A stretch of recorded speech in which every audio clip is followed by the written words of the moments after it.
Hi everyone, my name's Ann Dale here at my sewing room in lovely Calgary, Alberta, Canada, bringing you Digital Dealer Exclusives 2024, authored by Kimberbell.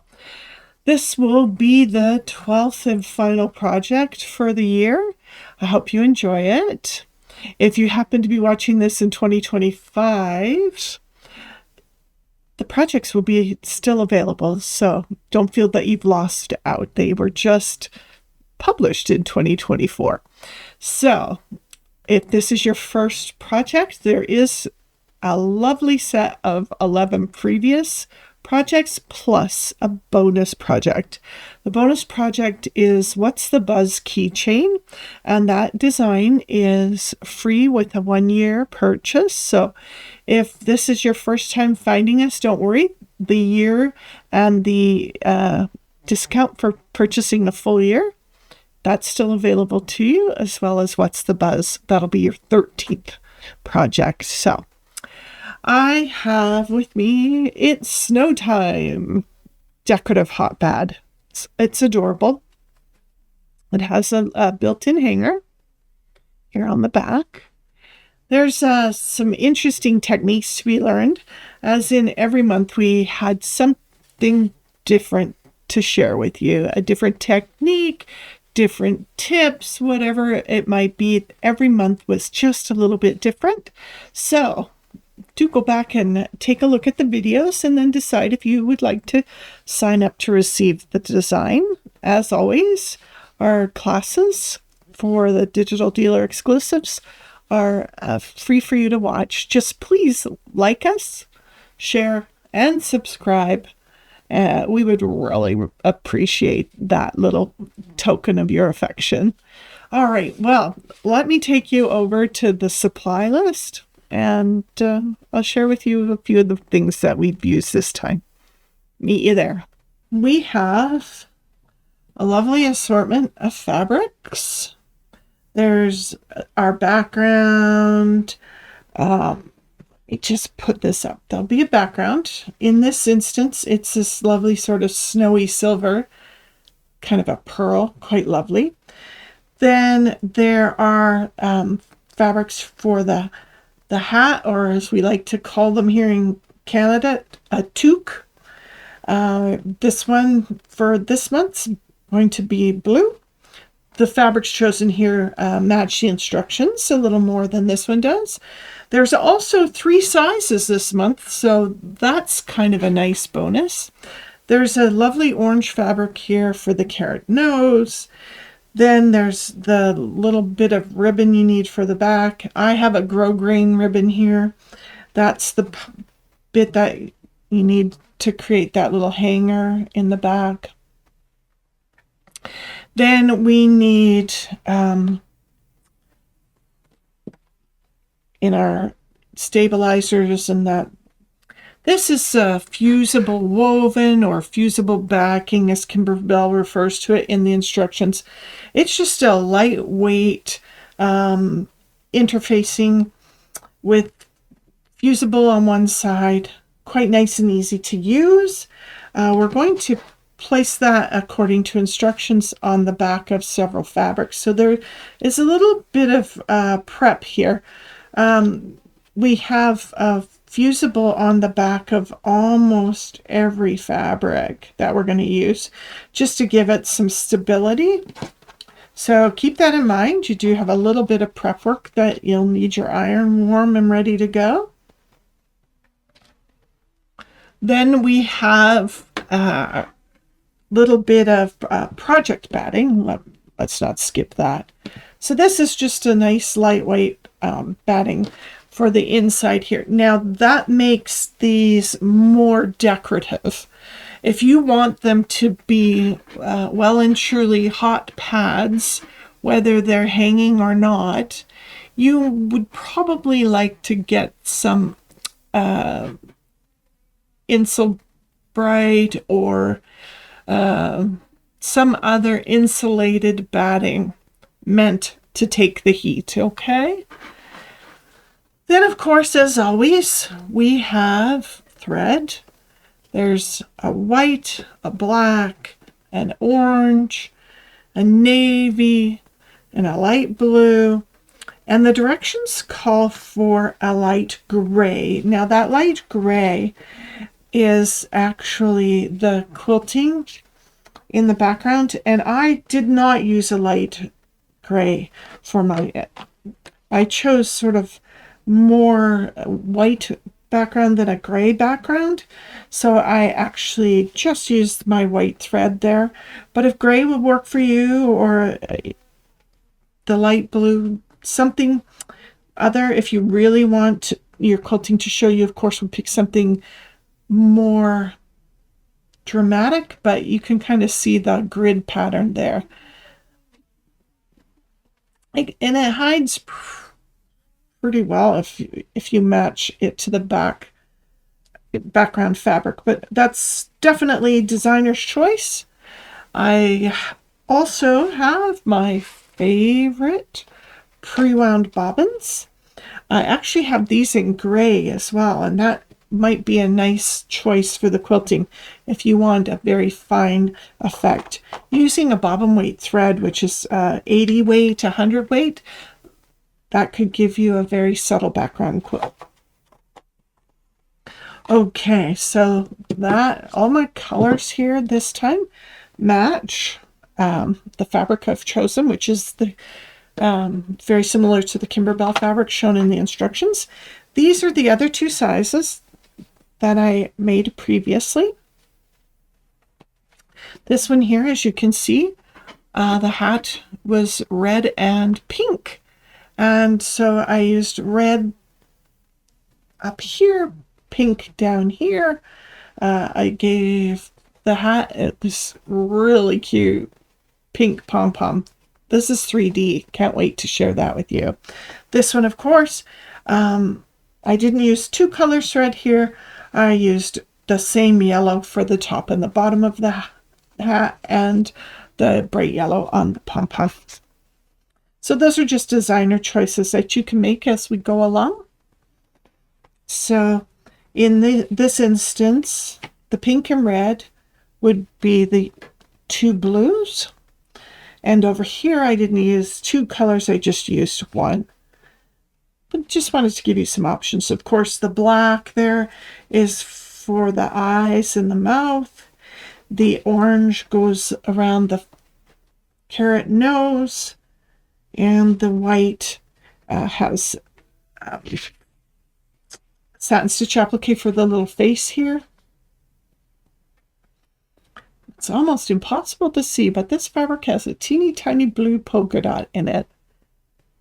And just the white face with the white satin stitching there.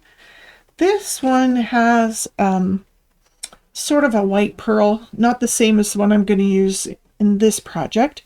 There's a different white pearl for the face and white satin stitching there. So hopefully that helps you choose your colors and your thread colors. You certainly don't necessarily want those blues on that red hat.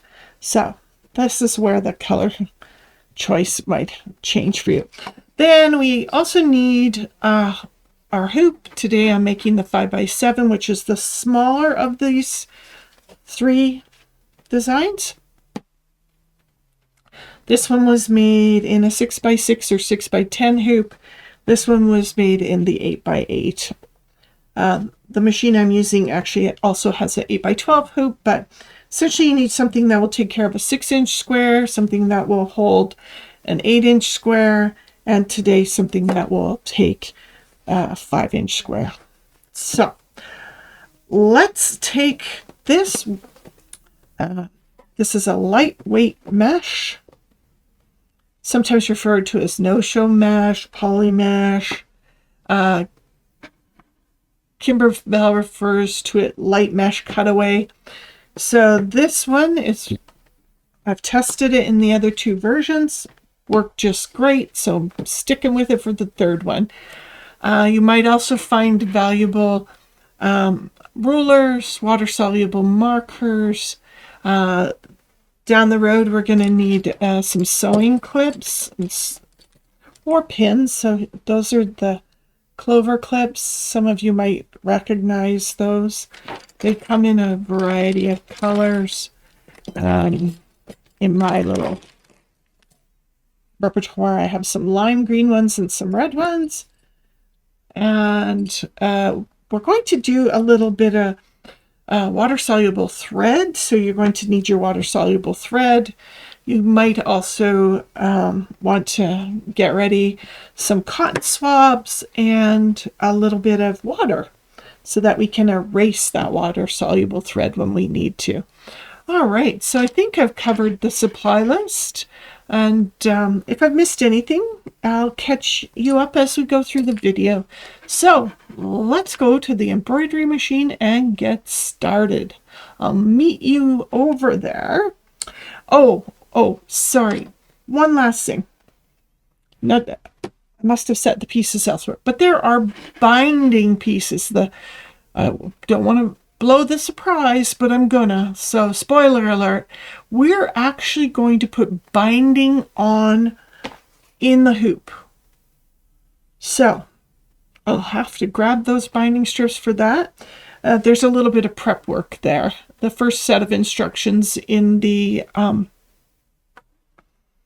notes, of course, is for the prep work. So prep your binding, get that ready, and it's pretty exciting stuff. The binding tells you to cut 2.5 inches by 22.5 inches for this, and it will be sewn into a circle, not 4 or 5 separate pieces, but an actual 22-inch circle.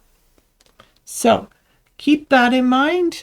You'll need that prepped and ready to finish your hot pad in the hoop. Okay, so here we are at the machine. I have a pre-wound white bobbin in place. I have a sort of white in the needle. I'm going to load my design, and I'm going to stitch out color step number 1, which doesn't dictate any particular color, so white it is.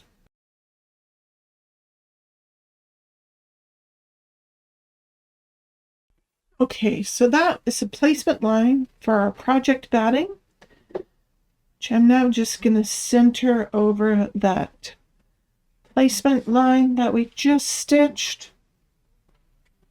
I'm going to tape it in place so it doesn't jump or otherwise move while we're stitching it. We want to do our best to keep our hands out of the hoop. I'm going to just do a little one top and bottom, and then we'll let that stitch through.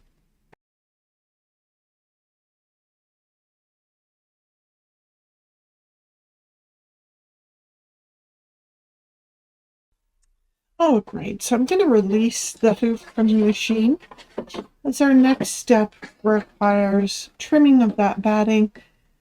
Just going to get in here with my Kimberbell applique scissors and just trim closely that stitch line, trying to not cut through it. Set the tape aside. Okay, so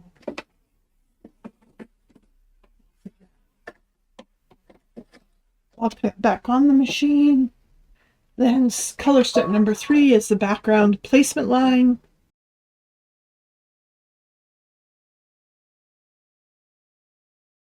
Okay, so here's that lovely pearl I said I had selected for the background here.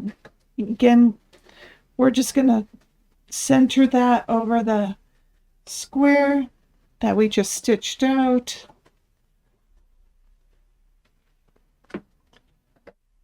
Little piece of tape at the top.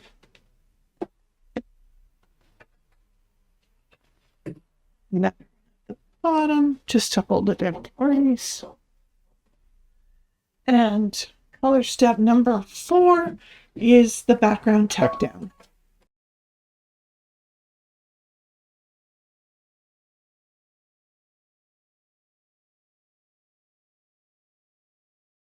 Okay, color step number 5 is the background quilting. And by using this color thread as my base, it lets me know if I like it or not. And I do, so I'm going to carry on. Just going to remove the tape. I stitched through it, but that's not a problem because it's designed to be torn away. And when you stitch through it, it's easier to tear. All right, color step number 5, background quilting. Directions call this light gray, but I'm using a white.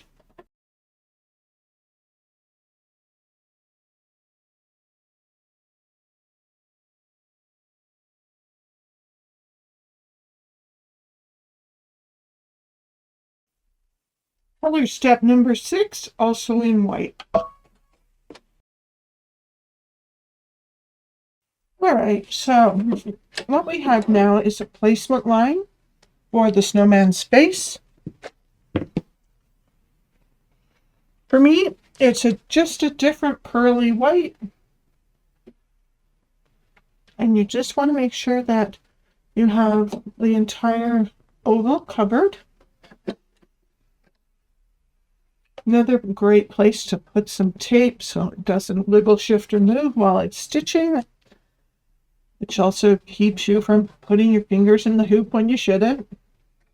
And I'm going to use white.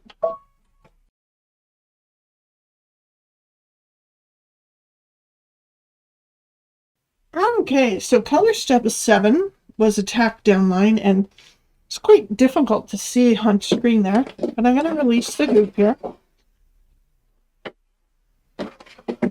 And I can see the line of the face, and I'm going to use my Kimberbell applique scissors to go in and trim that down.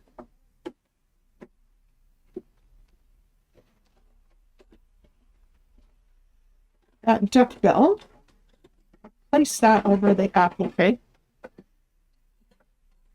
In case you're not sure how the duck bill scissors are your friend, that duck bill helps protect the applique. So,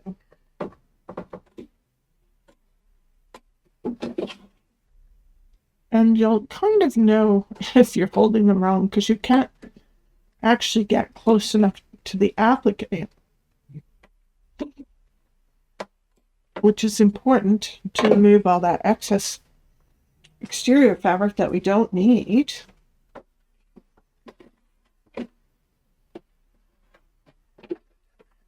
Now we've got that trimmed.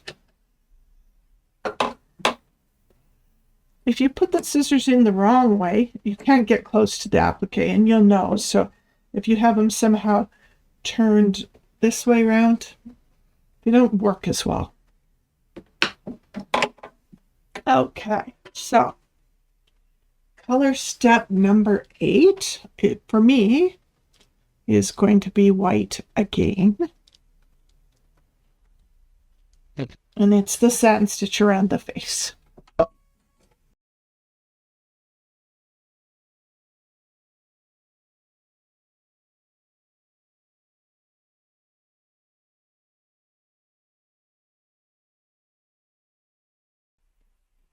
Okay, so color step number 9 is a placement line for the top of the hat. I'm just going to go ahead and use the white that's already in the machine. All right, so that's stitched out. You can just see it in the background there. This is the color that I'm going to use for the hat brim, and just going to make sure that it's covering all the little areas. Then again, this little piece of tape in there to hold it. Don't press hard if the hoop isn't on a flat surface. You don't want to distort a hooping. All right, so I'm going to put a little bit there. And for my eyes, white would be easier to see, but I think we might want to stitch that. in navy, but I'm going to do white so you maybe could see it. I can see it better, certainly. Okay, so color step 11 was that. Will be the satin stitching for this. I'm going to release the hoop so that I can easily access, turn as I trim, and now I'm going to remove all the extra fabric.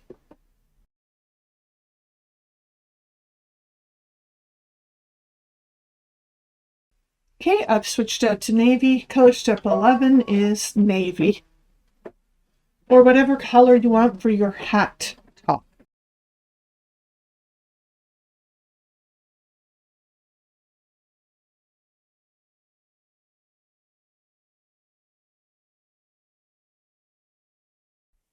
Alrighty, so the next part will be the hem of the hat. And I'm going to switch to that light blue for this one. And color step 12 is the placement line. All right, so got my fabric here, and I just want you to see that if I lay it in here so I get the bias, it's going to be pretty close. The instructions have you place the fabric this way, which gives you a straight of green on the print, but I really much rather the bias. So if you also would prefer that, you might have to cut this piece just a little bigger or just be a little more aware. So I'm putting this in at an angle that should have enough edge to the sides there. I'm going to put a couple pieces of tape on it to hold it in place. And color step 13 is the tack down line.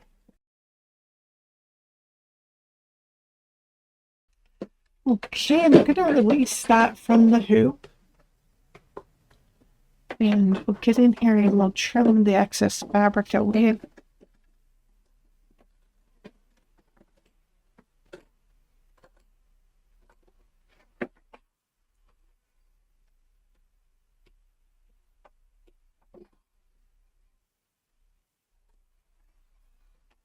Very close to the stitching, but try not to cut through the stitching.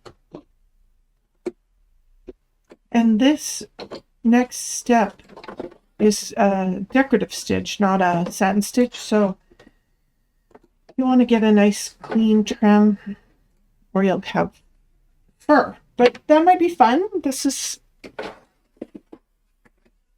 this little hat or toque might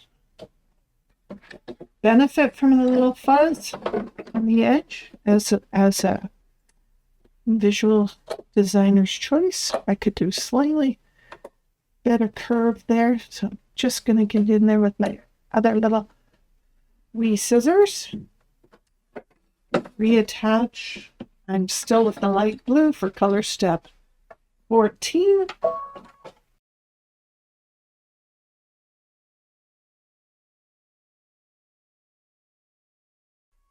Okay, here we are. Color step 15 is orange.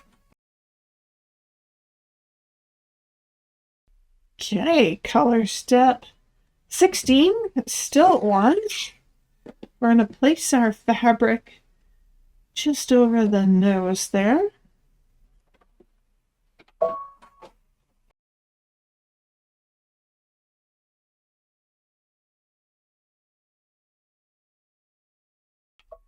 Color step 17 is orange. It's the finishing touch to the carrot nose.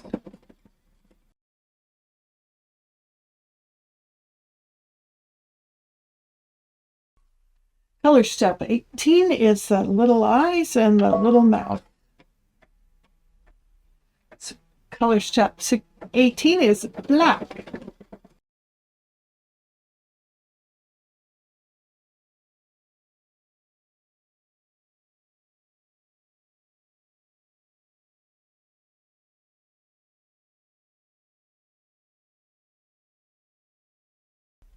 Okay, so we finished color number 19, or 18. We're on 19 now. 19 is a bit different. We're going to use water-soluble thread in the bobbin. This might be a first for some of you. My question to you is, which one of these might be water-soluble thread? Well, I know for sure because I put WS on my bobbin in Sharpie marker, because it looks like, feels like almost every other thread in my repertoire. So I'm gonna just pop out my pre-wound, keep it handy by. The next little bit is a lot of thread changes, but it's not upper thread. We're going to be swapping in and out from water soluble to regular and back again. So just some tips here about water soluble thread. Mark your bobbin. I'm using this wonderful water soluble thread made by Wonderful. It's called Rinse and Gone. I keep this little bobbin cap on the top, and that just clicks in there so that they're always together. But sometimes that's not good enough because you might not, it might pop out, or you might set it down and then you won't know which thread is on that bobbin. So don't need it in the upper. I only need it in the bobbin for this step. So water soluble, still working on that light blue, and color step 19.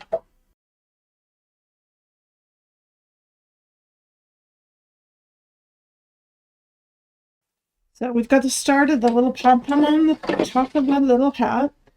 So color step 20 is just a change in bottom, not top thread. So we're just putting back in a regular bobbin. You can use a different colored bobbin instead of water soluble in this project and trim it out after, but it's not as easy as water soluble thread and not as nice as water soluble thread. So I do highly recommend that. Color step 20.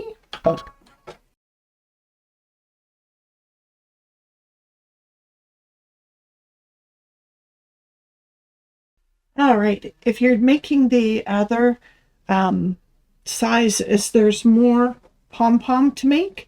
In the 5x7 hoop size, there's only one ring of what will turn into fringe and one ring of finished center.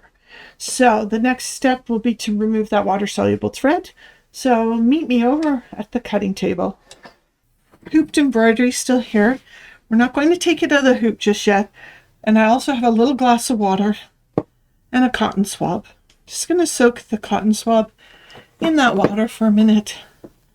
And then I'm just going to run the water around that pom-pom. So sometimes you can see the bobbin thread clear enough. You can go in here and cut it with scissors. But I find that you often cut into the embroidery thread and then you don't have quite as nice a pom-pom. Now, don't bear down into the hoop. You don't want to dislodge this hooping. So I'm just gently scrubbing the water into the water-soluble bobbin thread, and in a minute it will start to release and you will see it give way.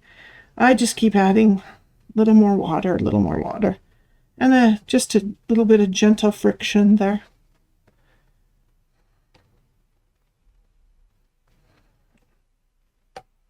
Yeah, I'm starting to see it release. It's perhaps not as obvious on camera.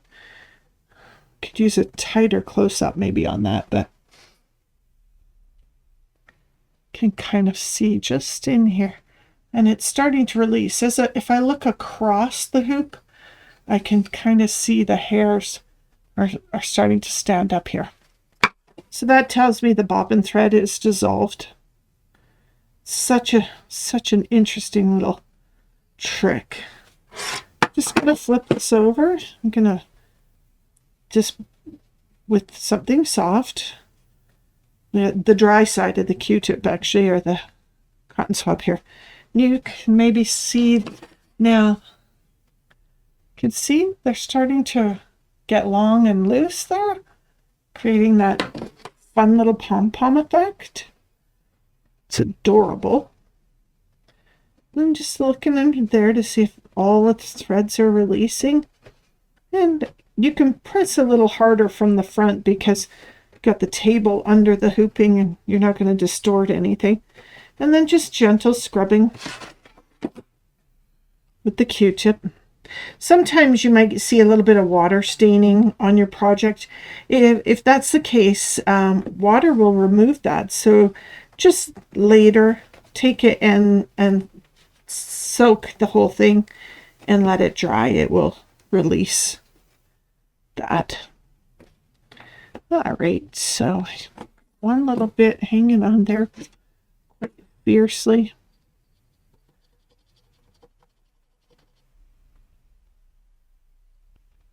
Just a little more water will do the trick, and then a little more rubbing, just gently.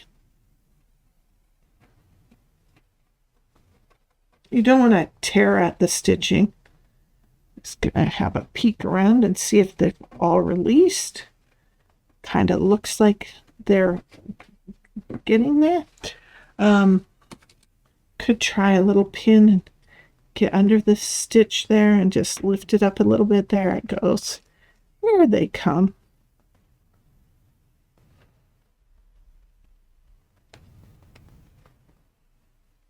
The fullest pom-pom is when they're all released. And the larger hooping here had, oh gosh, I think three rings of fringe there. So it's quite a large pom-pom. About the size actually of a loonie. The other size, it's a little bigger than a quarter. And this size here, a little bigger than a nickel. There we go. And just a little, like, if you don't want to scrub, just letting it sit wet will also release. But you know, I'm in a little bit of a hurry. There we go. I now have a 3D pom-pom. Let's see if I can, there you go. Can kind of see it when I tip it. There we go. So, well done. I love that. Now, before we head back to the machine, we've got a couple of things we could do. We're going to flip the hoop over again. And we've got a back cut out here. Put the water away. Don't need that anymore. Flip the hoop over. And put the backing right sides up because we're going to bind these edges. I think I may have mentioned that early on, that we were actually going to bind in the hoop later. So we need a bit of tape. Hold that in place. Don't press hard. You want to force the stabilizer out of the hoop. So just gently on the back here. And I'm going to just flip it over, and I can see where the tape is here. So now I'll press firm because that's going to hold that in there for me. Okay. You can add a little more tape if you like down the sides here as well.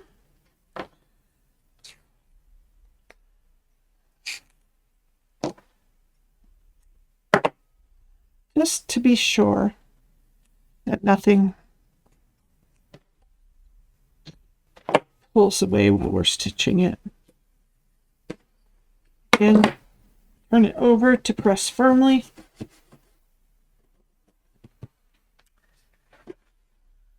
Got that ready to go back to the machine. But there's a couple things we could do still while we're at the cutting table. Remember earlier we were talking about the binding and there was some prep work. So there's a very specific number for each size that you cut. And you're going to follow that size. Then they ask you to press it in half first. And wrong sides together. So whatever size you're working on the loop, get that pressed up and ready to go. And these instructions are back at the very beginning, everyone. And when you've got that all pressed, we want to make a circle with this, so don't want to twist in it. So I'm going to put this end up here. I'm going to take this just like that. So here we go. Let you see all of it. And then I'm going to just take this end and we're going to turn it so it matches in the corner perfectly there. And if you're not comfortable sewing from corner to corner on your own, you can get a marker, mark that with a ruler and a pen. The machine I have uses a laser, which I could shoot across there to keep it straight. Just going to pin those together. So then I can just double check that I have a circle here, continuous circle with no twist in it, because that will be important in the next step. I thought we'd better do that now, because otherwise, as we get along, I'm going to have to stop and come back anyway. So there we go. Got that all prepped. And it needs to be sewn. I'll show you with the marker. I will put a mark in it. Just going to grab a straight edge. And I'm going to just put a little pin right there so I can see the straight edge. Corner to corner here. Yep. That. Just draw straight across. So that's, if you're not comfortable doing that freehand, this is what you want to do.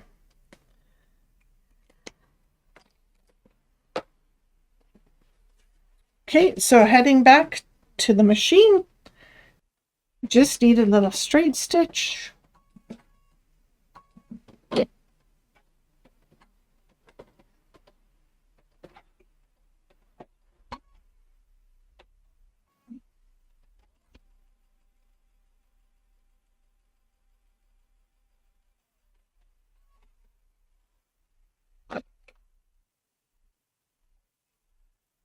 And I'll trim that,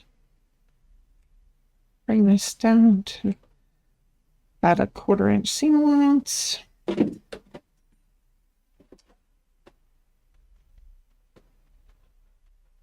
And finger press it open or take it back to the iron.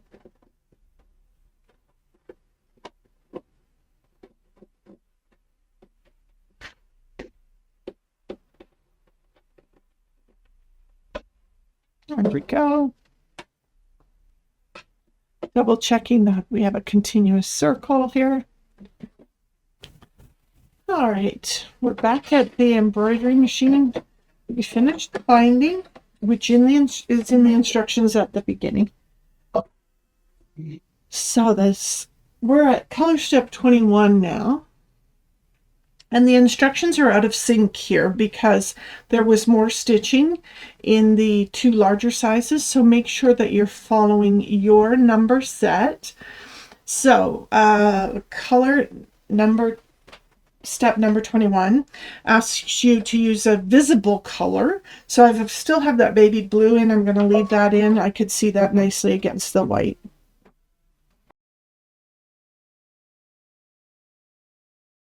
All right, terrific. Color step 22 also asks for a visible stitch, and it is for the loop of ribbon. It's a placement line.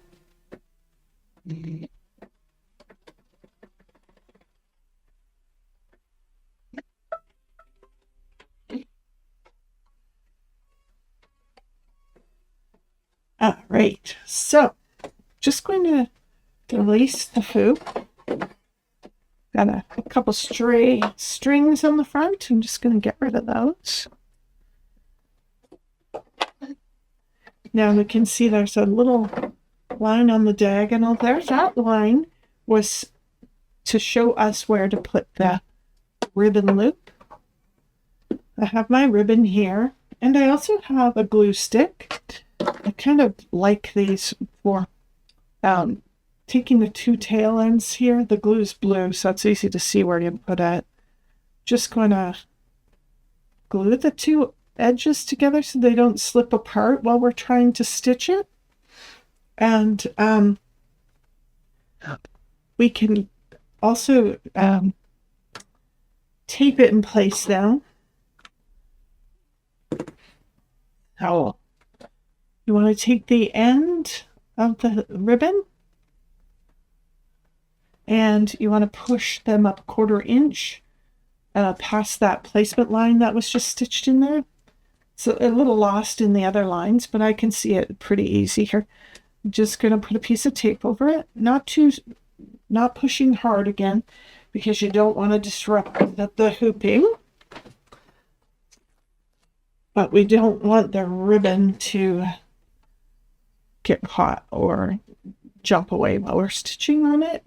So I'm going to put a couple pieces of tape just there, just gently, and I'm going to slide the hoop back on the table and press firmly where that ribbon is so that tape holds it nice and steady. Then color step 23 for this size is the tie down.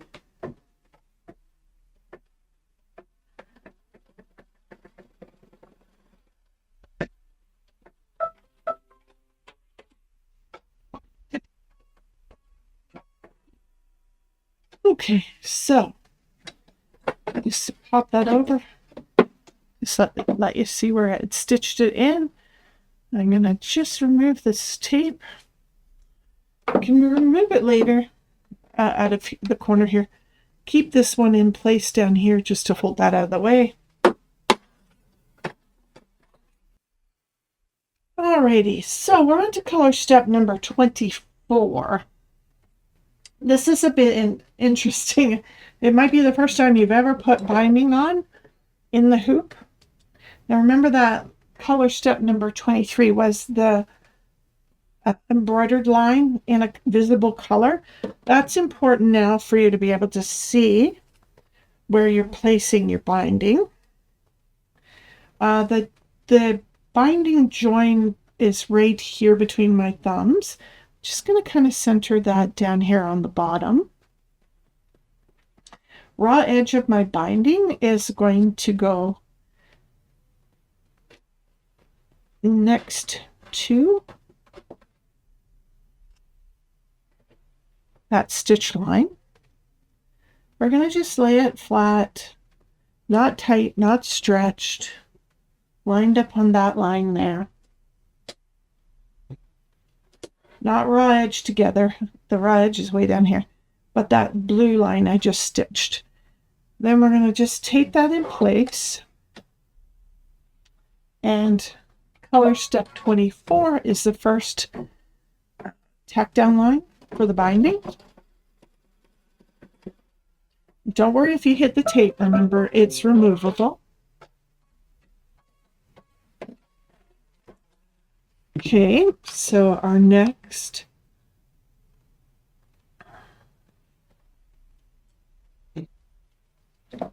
bit, it's going to release that from the hoop.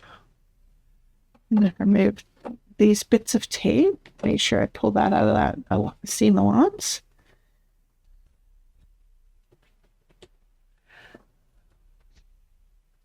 And then we're going to just flip this around. We're going to follow the pictures and the instructions in your notes. But that top corner is here. And what we're going to do is fold that straight up. So you have a straight line here and a 45 here, which is also stitched in the binding. Okay, so we're going to take that way. Then we're going to fold that edge down so that the top fold lines up with the binding edge from earlier. Just going to just put a little blob of tape there to help hold that for a second.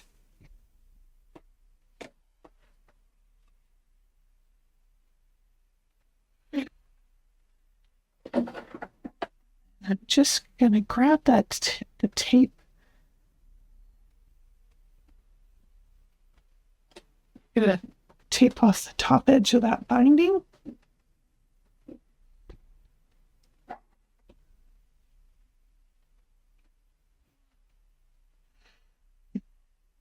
Maybe I'm just going to tack up a little bit here in the corner so that the raw edge of my binding is running along that blue line I stitched in the last step.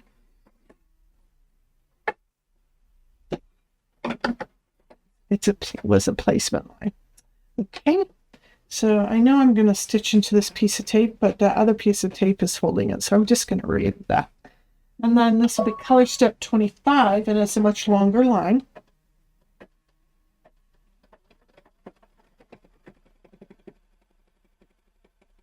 This is, if you have any difficulty, it's just a straight stitch. It's easy to unpick. Okay, release my hook again. Turn everything. There's that 45-degree line there. So I'm just going to fold that all the way up this way and over.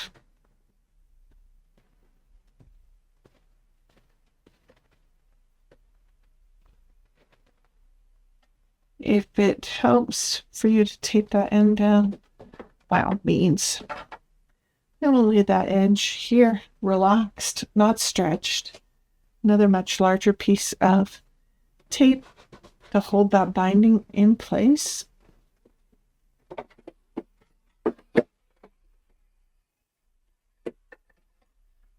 Gonna put that in. Color step 26.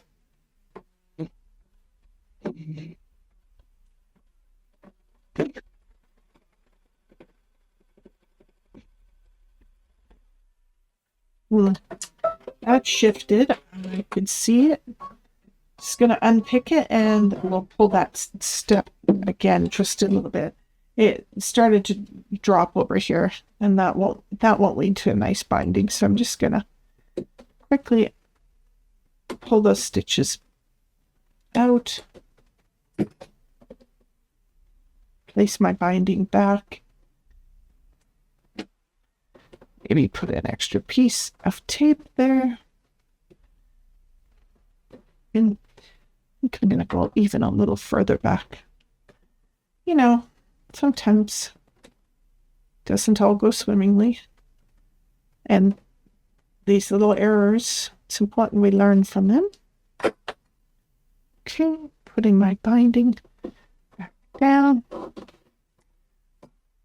Using a firmer bit on the tape. And I think that I have to just back up my color there. Back to step 26. And I'm just going to put in a piece of tape just to be sure. Okay. One more time with feeling for step number 26.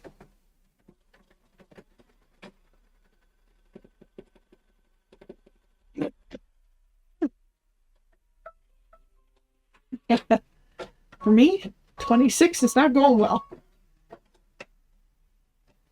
My thread shredded and broke.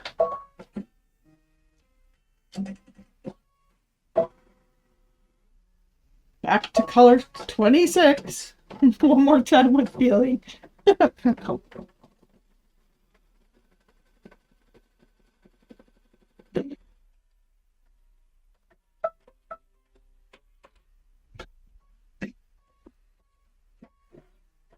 Okay, so that's it.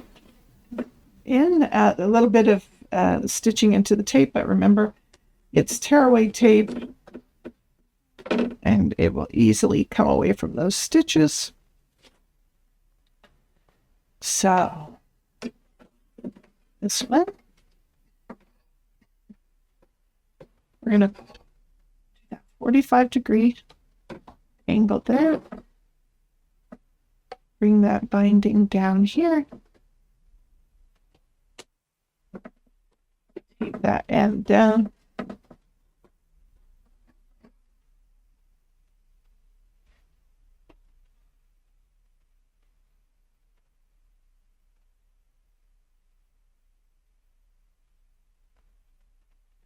Okay, it's going to be a little funky just down here, but don't fret.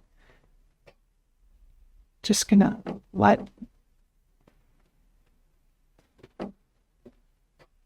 just gonna kind of fold that over there.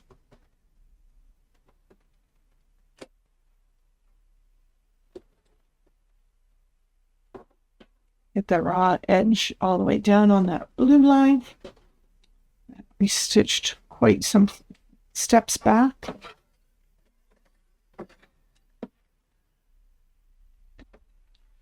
Remove that so I don't stitch into it. I'm just going to hold it briefly with my finger. There we go. Always keep your hands out of the way.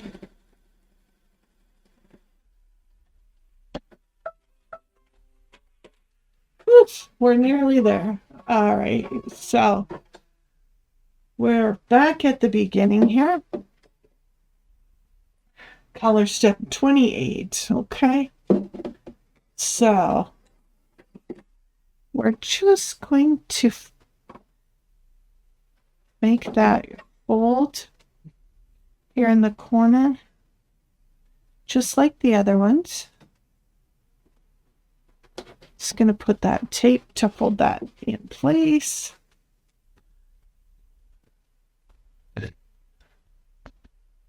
And instructions have you place a piece of tape here.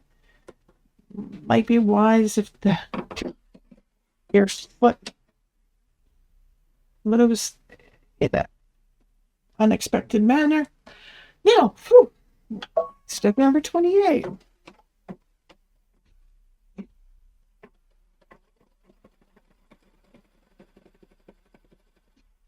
So right back to where we started.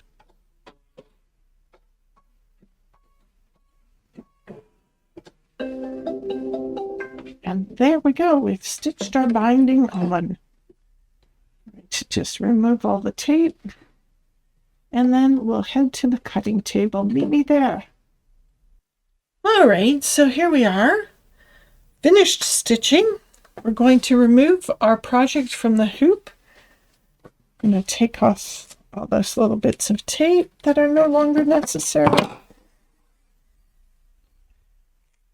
I might leave that one on for a minute, just to manage that loop, make sure it doesn't get caught in anything.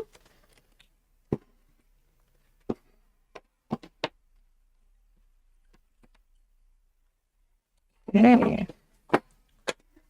Then we're going to trim the stabilizer and fabric edge back to that baby blue stitching from earlier. Can use a rotary cutter for this or scissors. Just going to give that a little trim. And going to trim just a little bigger than Kimberbell recommends. In the pieces I was doing earlier, I experimented a little bit with the binding, getting the binding finished. I'll show you those here in a minute. They aren't 100%. If you want to sew this by machine, if you want to sew it by hand,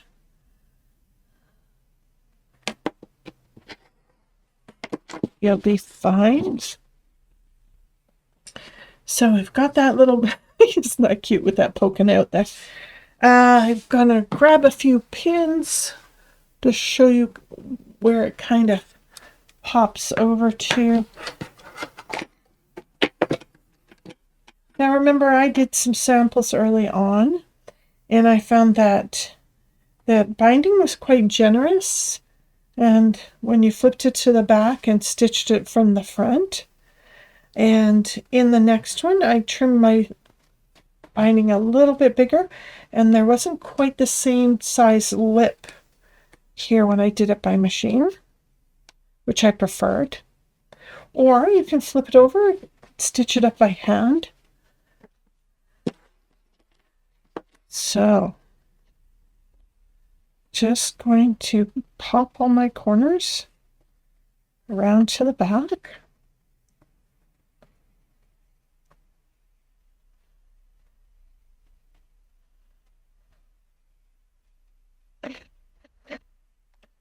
So if you have your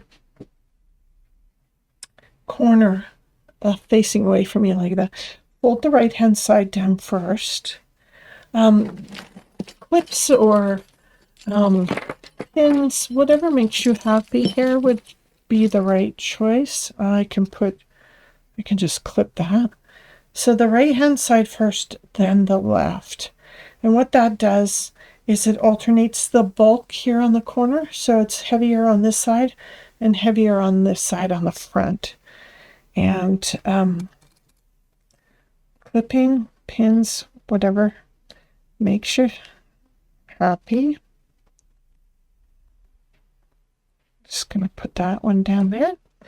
So again, I'm working counterclockwise to turn the right side under first.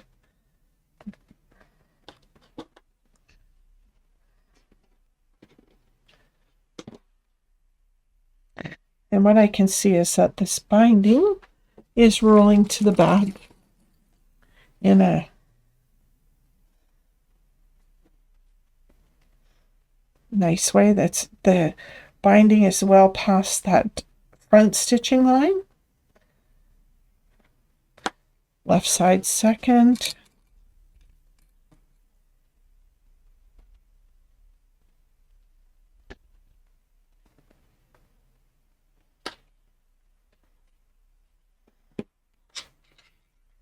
Right side under first.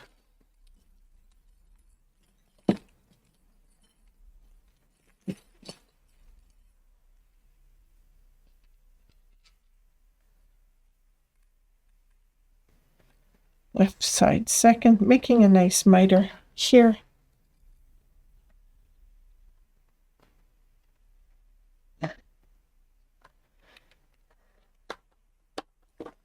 And fourth and final corner.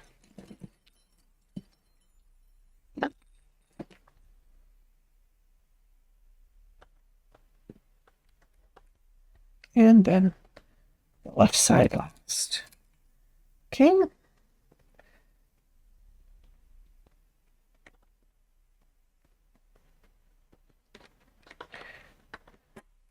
There we go. Now, you have the binding all turned around. And we can go in and we can stitch in the ditch or just on the edge of the binding.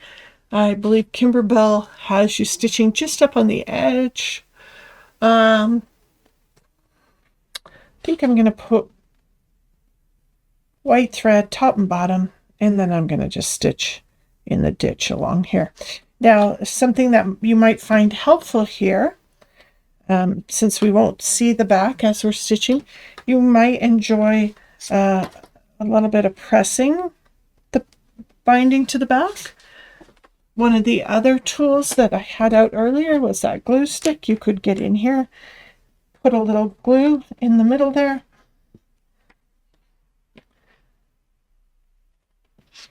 It's always a bit helpful.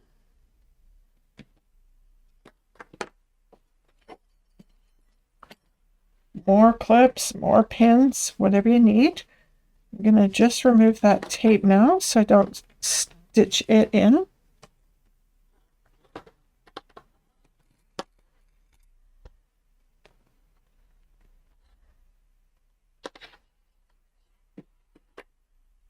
All right, so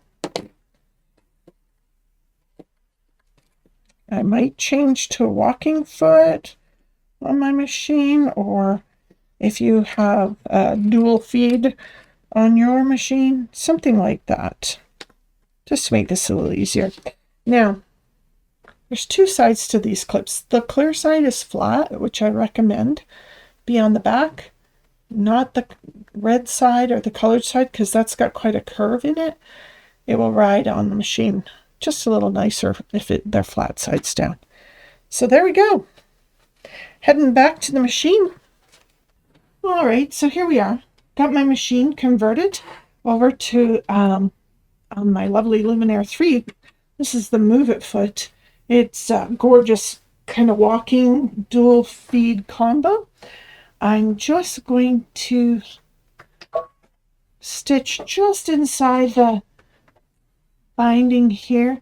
I've selected again another white thread with a matching white bobbin. They are both sewing thread. Just want to take my time getting in the corners. Yod, hit the pin.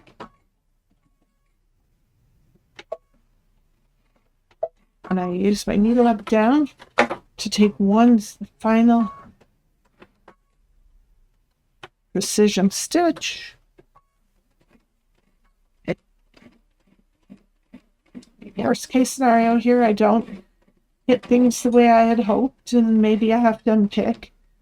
That's all right. It's worth doing well.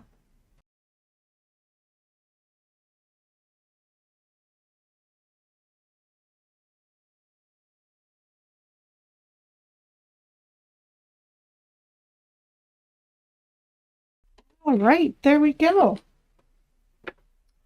And I went all the way around the back here, and I caught a stray thread, but we'll just trim that away. There's my start and finish, where the tails are. Got that binding all the way around. There we go. So there's a nicely caught binding. And remember, in the beginning, if you've not put some sort of insulated lining in here, these are decorative. I mean, they are meant to hang on your wall. Just a fun hot pad Christmas ornament or winter decoration. Well, here we are. All three sizes complete. Aren't they adorable? They're sure going to bring something fun to your Christmas this winter. And you've got the design just in time to make sweet little Christmas gifts. Well, there you go, everyone. The cutest little hot pad ever. Little hook and everything in there. So, it's snow time decorative hot pad. I hope you enjoyed the projects. I hope you enjoyed the binding in the hoop. That was new to me. I hope you enjoy having three sizes to choose from. If you don't have the machine of your dreams or the hoop of your dreams, do reach out to your local dealer and see what they can do to help you. But there we go. There's the three sizes. I think they're terrific. Again, I'm Ann Dale. We were at mysewingroom.ca here in Calgary, Alberta, Canada content. So if you need anything and you can't find it locally, do reach out to us. We'd be happy to help you.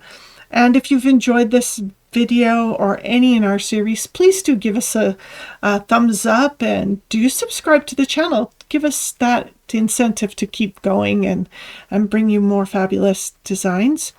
And again, if this was your first Kimberbell Digital Dealer exclusive for 2024, there are 12 more great projects with all sorts of sizes and techniques and tips. Just a load of great information. So all of those are free for you to watch. And if you would like to sign up, it's just simply contact us. education@mysewingroom.ca will give you great answers to teaching questions. However, if you'd like to order the set, order desk at mysewingroom.ca would be happy to help you, or just look up the links below, and I hope to see you soon. Have a great Christmas 2024. Bye for now.